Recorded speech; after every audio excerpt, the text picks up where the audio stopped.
Hello and welcome to the Patreon channel of True Crime Rocket Science, the most authentic voice in true crime. We're now at episode 30 in the ongoing phone data review, dealing with the events from exactly 2 years ago today in the Chris Watts case.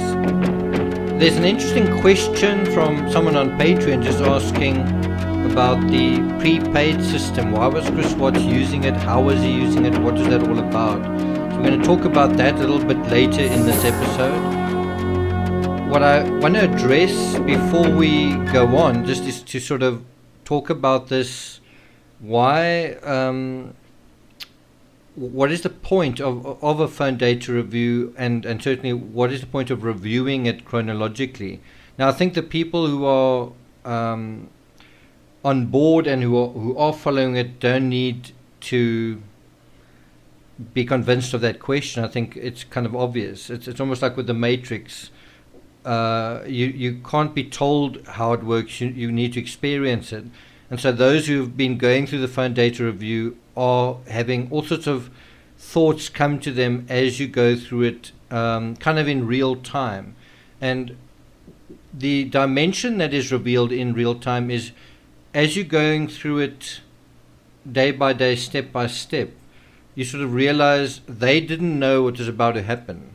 The people involved didn't know what was about to happen. But then there's also the seeds of premeditation that start being planted at certain points. And we're now kind of at that point where Chris Watts has a premeditated sense, and he is now going to start to execute things in a way. He's sort of going against type. He's kind of a reserved, conservative, quiet fellow who toes the line, who goes with the flow.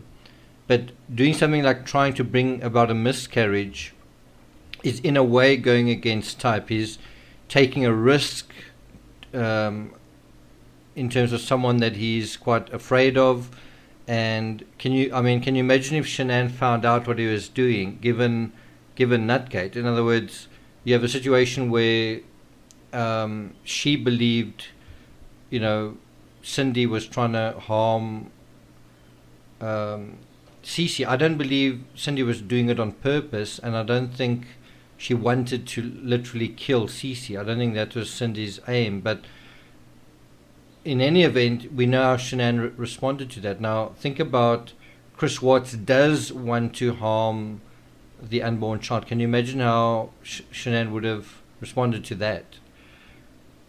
Can you imagine how anyone would respond to that if you found out? In a weird way, this is not against type, because what he's doing is he's abandoned the whole idea of saying to Shan'ann, well, can we have an abortion? I don't want this child. He doesn't really know where to start.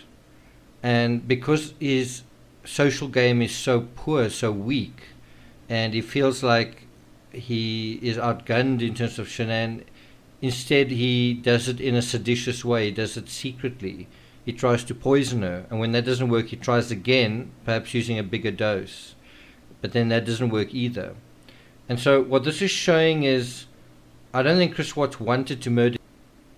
Hello to the regular YouTubers following this channel.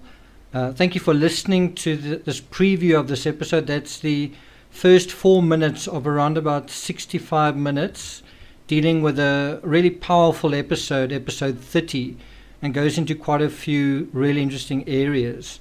If you'd like to listen to this full episode, visit the link in the description, and you can listen to this episode and around about the next 15 for $1. If you're good at something, never do it for free.